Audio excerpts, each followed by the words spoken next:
Médiasphère. Médiasphère.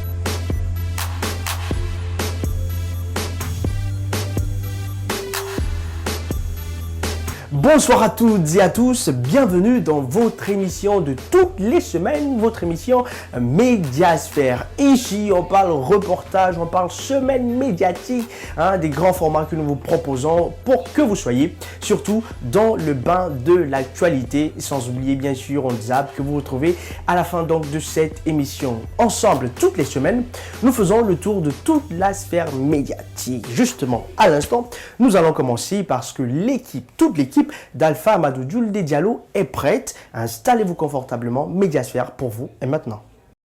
Médiasphère. Médiasphère. Nous commençons justement par le grand format, le reportage que nous vous proposons cette semaine. Vous le saviez, vous avez entendu parler, oui, et on en parle justement dans cette émission Médiasphère. C'est sans doute une épreuve difficile entre le CNRD et le groupe Joma Media.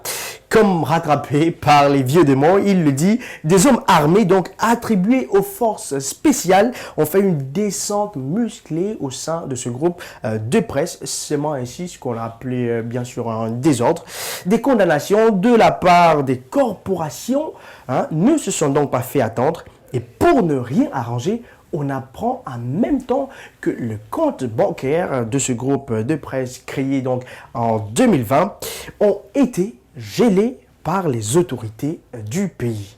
C'est chaud, c'est chaud. On va donc suivre Mamadou Sadio Baldé qui nous fait une très bonne synthèse. Médiasphère. Médiasphère. Aux alentours de 22h, des hommes armés qui seraient des agents des forces spéciales font une descente sans mandat à Dioma. Très rapidement, les services de sécurité du média opposent une résistance. Ça n'est suivi des échanges de tirs. La scène est tout simplement surréaliste.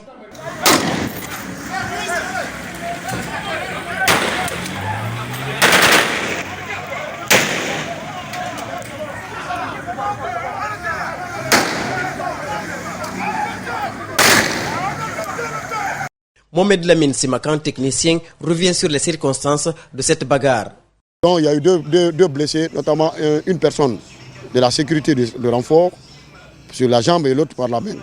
Ils sont partis et 10 minutes après, il y a une autre équipe qui était venue dans une pick-up aussi blanche. Et avec l'intervention de Kaba, la puissance aussi, ils sont rentrés dans la cour visite et sont ressortis. L'Union des radios et télévisions libres de Guinée s'est rendue sur les lieux pour réconforter les travailleurs du groupe. La condamnation ne laisse place à aucune ambiguïté. L'Urtelgui condamne énergiquement cette agression armée et ciblée de la part d'éléments présumés issus de l'unité d'élite anciennement commandée par le président de la transition, le colonel Mamadi Doumbouya.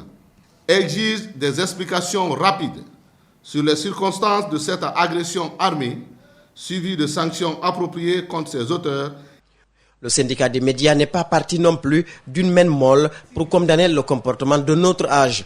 Pour finir, le SPPG prévient que si les actes d'atteinte à la liberté de la presse se répètent, qu'il déclenchera une série de protestations, notamment des sit-ins, manifestations de rue, et va même demander aux journalistes de boycotter les activités du CNRD.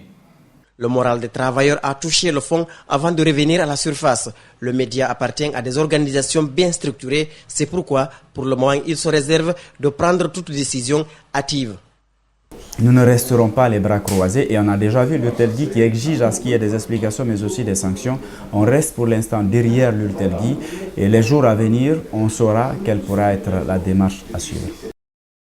Médiasphère.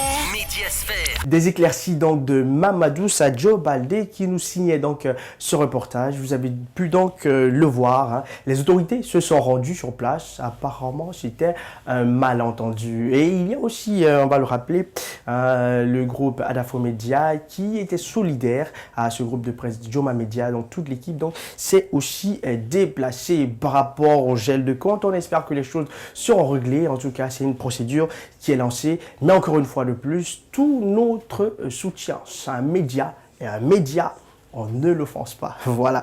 Merci à Mamadou Sadio Baldé pour cette très belle synthèse. Nous poursuivons cette émission Médiasphère, cette fois-ci avec la semaine médiatique de Malik Sangiana Camara. Malik, lui, nous ramène quelques jours en arrière pour vous faire vivre des choses que vous avez peut-être entendues ou vues en flash, mais il fait un très beau détail pour vous.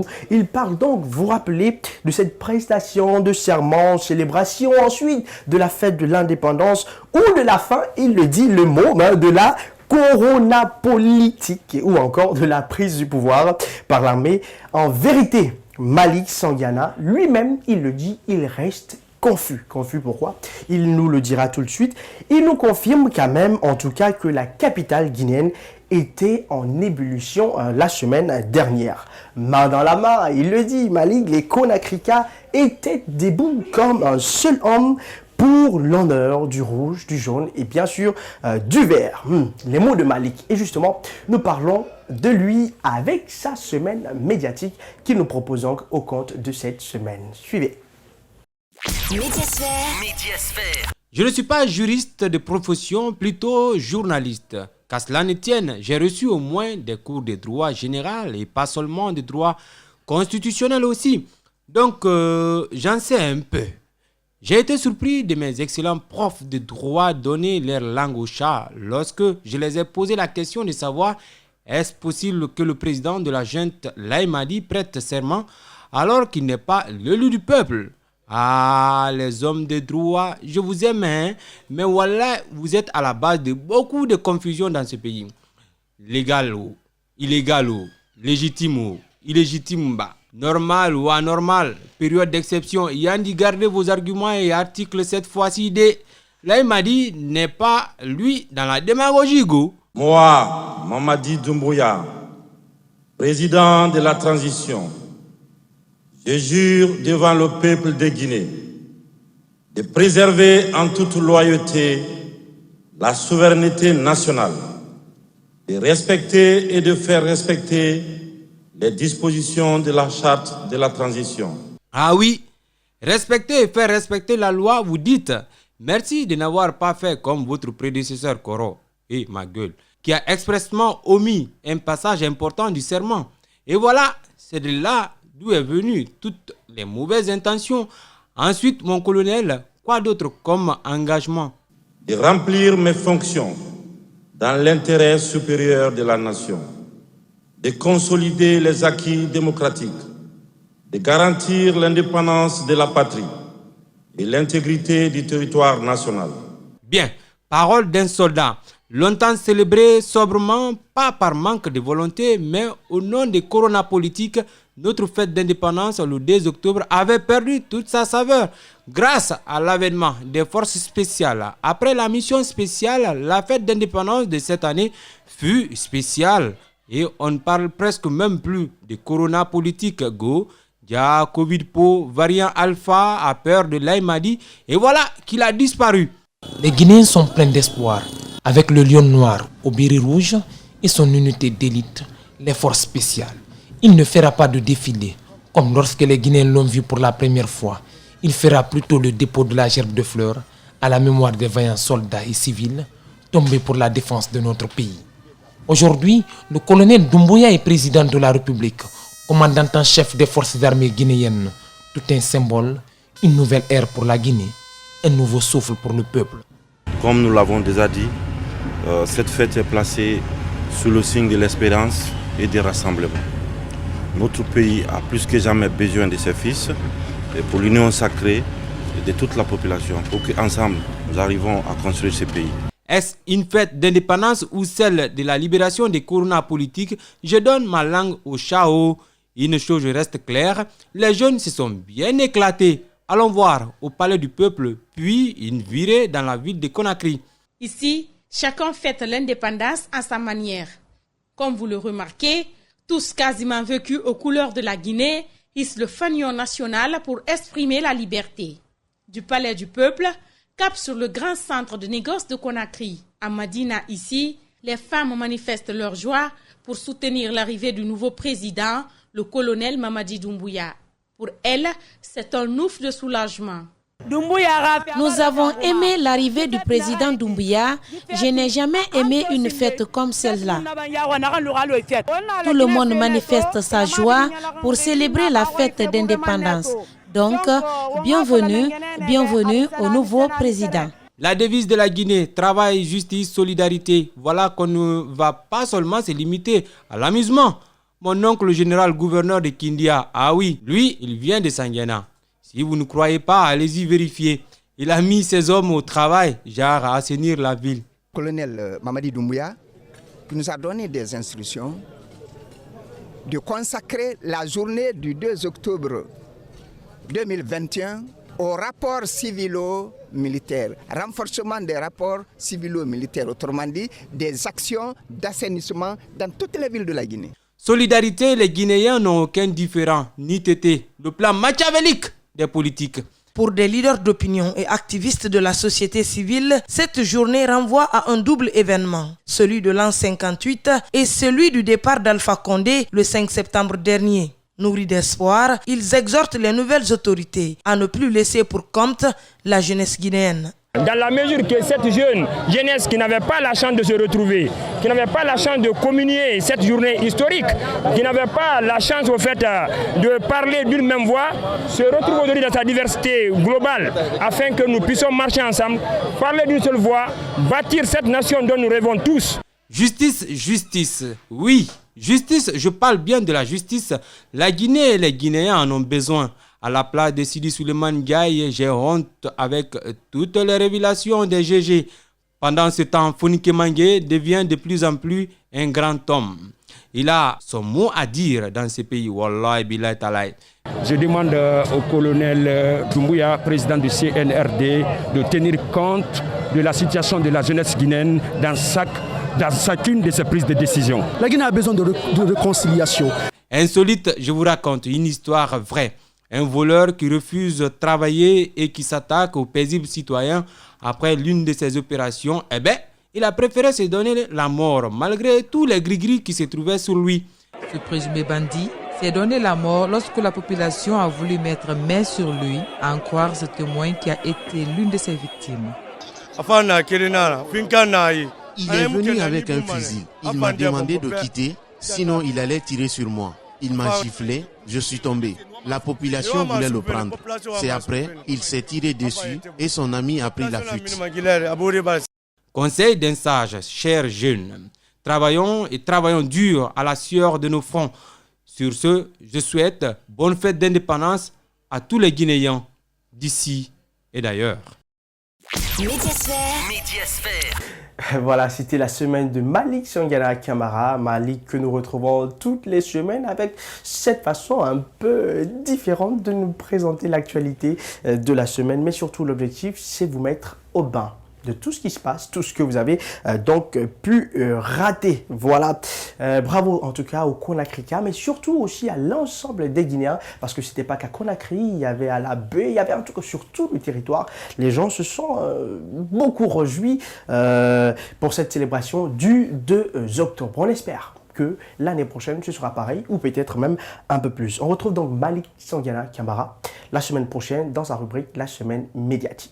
Cette fois-ci, on parle d'appel à démission collective des prêtres du côté de l'Europe. Hitler attaque l'Ouest, on remonte un petit bout de temps dans l'histoire, et puis on parle aussi de ces migrants du côté de l'Europe. Voilà, une vidéo qui choque. On y voit clairement un professeur qui se fait agresser donc dans sa classe. Et puis une question qu'on se pose tout bêtement, C'est ce qu'on dirait que ce sont les réseaux sociaux ou des réseaux de colère, vous le verrez tout à l'heure.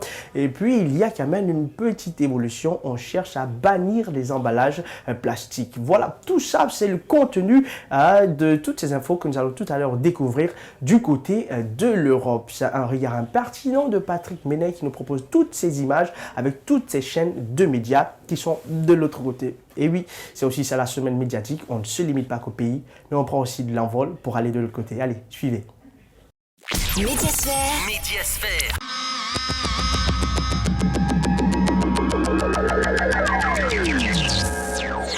Mardi 12 octobre, voici les titres. Le plan France 2030 présenté par Emmanuel Macron ce matin. 30 milliards sur 5 ans pour réindustrialiser le pays en faisant la part belle au nucléaire. Le nucléaire est écologique. Il n'y a pas de rejet à effet de gaz dans l'atmosphère, c'est de la vapeur d'eau. À droite et à l'extrême droite, c'est même la course à celui qui construira le plus de centrales. Et la mode, c'est l'EPR, ce super réacteur. Marine Le Pen veut en construire 3. 6 EPR pour Michel Barnier et Valérie Pécresse. Et même 10 pour Éric Zemmour. Passons au 100% nucléaire. Ce sera moins cher, plus sécure, plus écolo, plus intelligent en un mot. Il est sérieux ?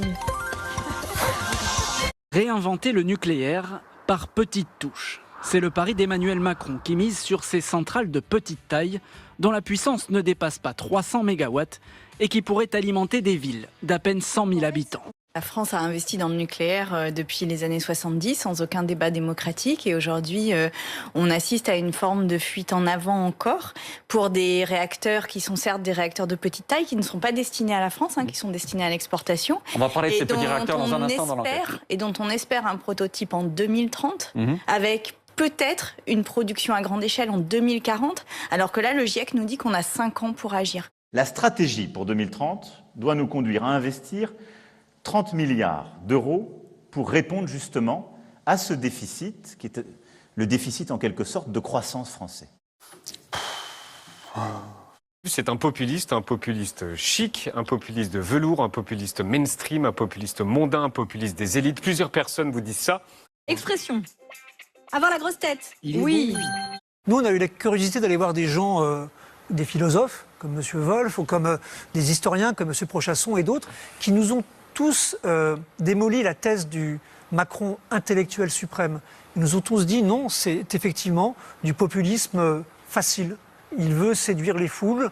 Une étude du Crédoc vient de révéler que 31% des Français, près d'un sur 3, se sentent en situation de vulnérabilité. C'est 10 points de plus qu'il y a 3 ans. Un Français sur 4 dit avoir des difficultés à payer ses factures. 1 sur 5 a baissé le chauffage pour moins dépenser. Jamais ce constat n'avait été aussi fort. Attention, ce n'est pas par les ordinateurs que vous allez résoudre les problèmes des gens.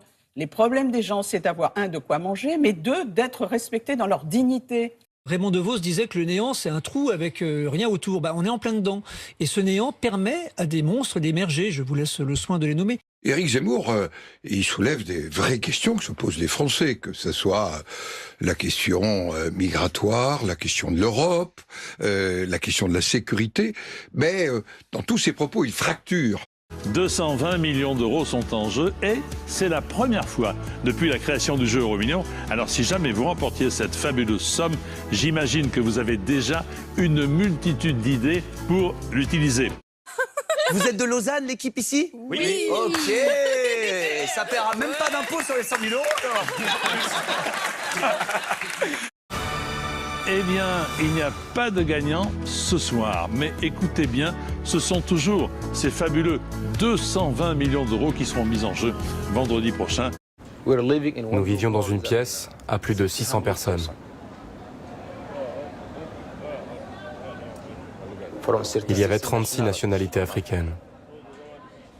Nous n'avions pas assez de nourriture, pas assez d'eau, et nous devions travailler pour les militaires. Est-ce un nouveau drame de l'immigration? 4 hommes fauchés par un TER au Pays Basque, 3 d'entre eux sont morts. Ils venaient probablement d'Espagne où ils étaient en situation irrégulière. On verra que la région de Saint-Jean-de-Luz est l'une des routes empruntées par les migrants. Nettoyer le hangar. nettoyer leur voiture, leur véhicule ou tout ce qu'ils demandaient. Si tu refusais, tu étais en danger. Pour être en sécurité, il fallait accepter. Tu n'avais pas le choix. Ces dernières années, la politique migratoire de l'Union européenne se résume à un seul objectif, lutter contre les flux migratoires. Pour ce faire, l'Union européenne s'est demandé avec qui coopérer. En Libye, on avait un État failli depuis longtemps, des années de guerre civile, mais l'Union européenne a voulu parier sur les anciennes milices, qui sont pour la plupart connues pour se livrer au trafic d'êtres humains.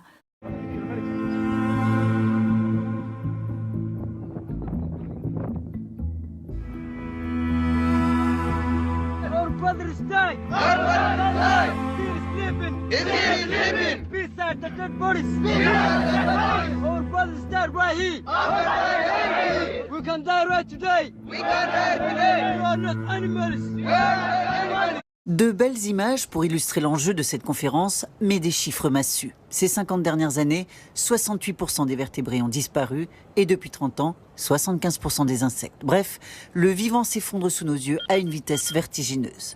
Bienvenue donc à la COP15 sur la biodiversité. Ça se passe à Kunming en Chine. La Chine qui voudrait endosser le rôle de leader mondial dans cette bataille pour la protection de la nature.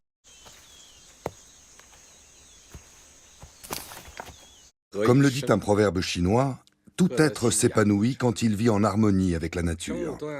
C'est la biodiversité qui donne à la planète sa vigueur et sa vitalité. Elle est le fondement de notre développement et de notre survie.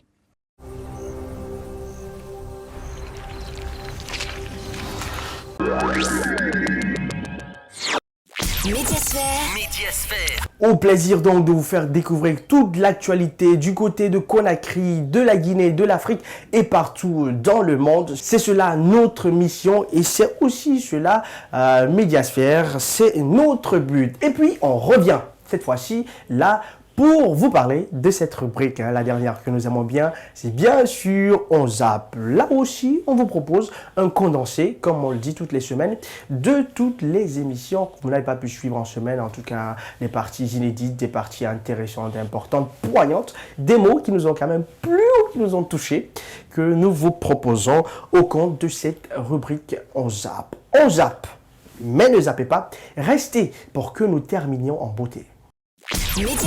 Médiasphère.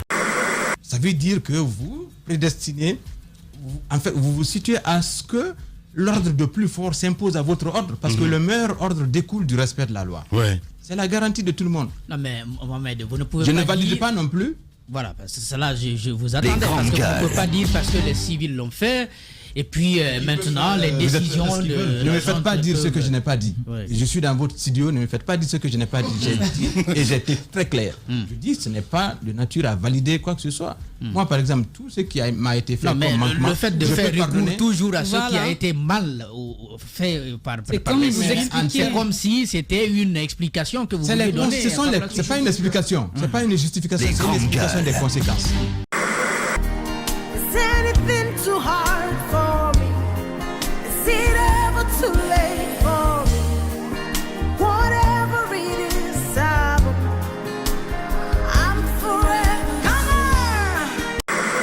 Bonjour monsieur.